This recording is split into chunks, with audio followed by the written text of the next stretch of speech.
I'm Frank Idell, CEO of Pharmacokinesis Corporation. PKC mission is to introduce a next generation smart medical devices, among which we have introduced the Metromonic biofeedback pump, which is a smart implantable pump.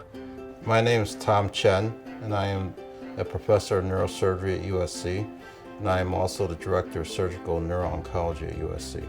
When we initially started with PKC, we had a vision of treating cancers of the brain in terms of getting specific delivery to that cancer.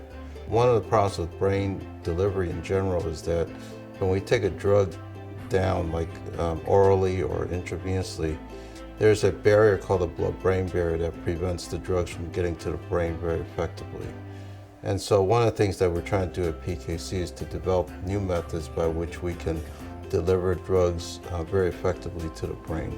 My name is Josh Shachar, and I am part of the PKC group. Currently, you would find that delivery of chemotherapeutic agents will require that the patient will basically either be in the bed or walk with this apparatus and be connected to a catheter which delivers the medication intravenously or otherwise. We basically wanted to create a situation where all the capability that you have in metronomic delivery can be incorporated into a device that is internally mounted within the patient's body. The pump can measure the drug concentration real time and broadcast it to a physician, can measure and detect the marker of disease and can report it to the physician, and come with a software that is capable to customize the chemotherapy regimen to the need of a specific patient. And that's very important. Currently, no pump can do that. You can see here that there are two bellows, and these bellows basically are made so that one of them contains the drug, and the other bellow basically contains fluid that we siphon back from the tumor or from the spinal fluid, and this is the stuff that is getting analyzed in terms of the response to therapy. We had to create a system that is dynamically able to change and adapt into the disease model while actually emulating certain part of the disease progression. We'll be able to implant this pump, and then what we'll be able to do is we'll be able to communicate with the pump and tell the pump what schedule to deliver, how much to deliver. We'll even eventually be able to say combine different drugs with it.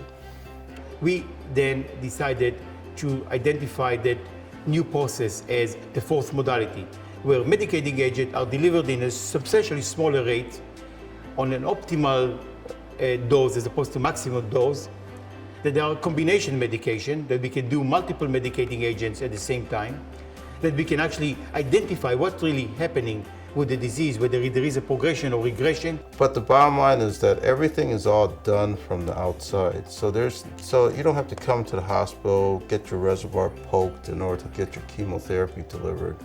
It's all internalized. That's the future in terms of how we'll be doing these types of therapies.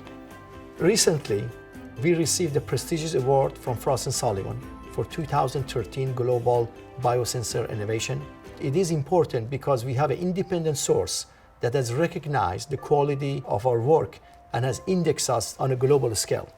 The significance of our nano-impedance biosensor is, for first time, a human on this planet is capable to implant this little device under their skin, and the device is capable to detect a signature of any disease in the human body and report it wirelessly from inside the body to any network over their iPhone or iPad at the cost of pennies, with the electronics that may cost less than 20 bucks. This is a game changer. The device can be etched and incorporated to any medical device on the globe. We believe this model creates an extremely lucrative return on investment for our shareholders. Our first application, MVP, is for patients with what we call leptomeningiocarcinomatosis. And these patients, when they have that disease, if they're not treated, their lifespan is about 3 months after their diagnosis.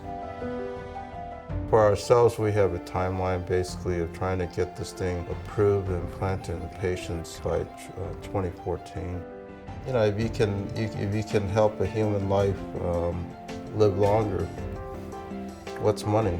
It's sort of priceless, right? We want to prevent the reoccurrence of the disease by continuously monitoring the disease while delivering smaller amount of medication, what we call an optimal delivery dose, and be able to see whether there are any indicators, markers within the serum or the blood or wherever the location is to prevent from the recurrence. And if it occurs, we want to address it as early as possible so we prevent the onslaught of metastases within the entire human body. That's what the fourth modality is all about.